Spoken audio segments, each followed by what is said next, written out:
ভূমিকম্পে রাজধানীর পুরান ঢাকায় ভবনের রেলিং ভেঙে পড়ে নিহত লক্ষ্মীপুরের বাসিন্দা আব্দুর রহিম ও তার ছেলে মেহরাব হোসেন রিমনের দাফন সম্পন্ন হয়েছে।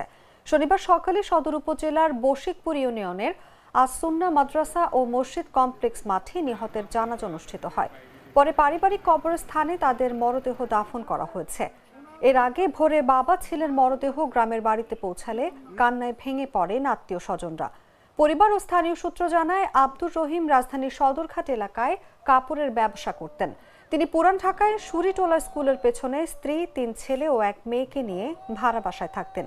শুক্রবার সকালে মেঝো ছেলে রিমনকে নিয়ে তিনি বাজার যাওয়ার উদ্দেশ্যে বের হন।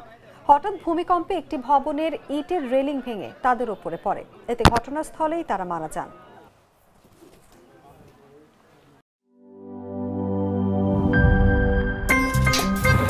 আমার একটা স্মার্ট সিদ্ধান্তে 25% গ্যাসের খরচ কমেছে। ভাবছেন কিভাবে?